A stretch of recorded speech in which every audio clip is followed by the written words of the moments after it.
Vote যত এগিয়ে আসছে ততই জোরদার হচ্ছে তৃণমূল কংগ্রেসের দরজায় দরজায় ক্যাম্পেইনিং।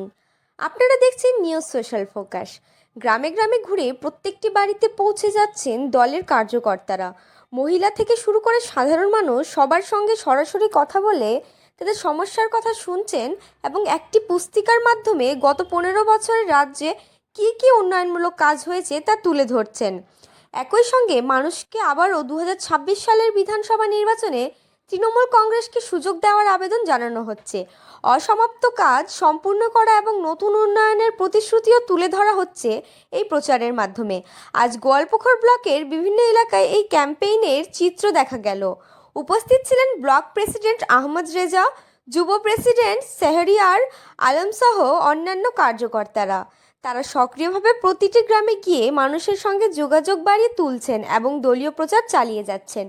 সঠিক খবর, গ্রাউন্ড রিপোর্টিং ও নির্ভরযোগ্য আপডেট পেতে এখনই ফলো করুন নিউজ সোশ্যাল ফোকাস।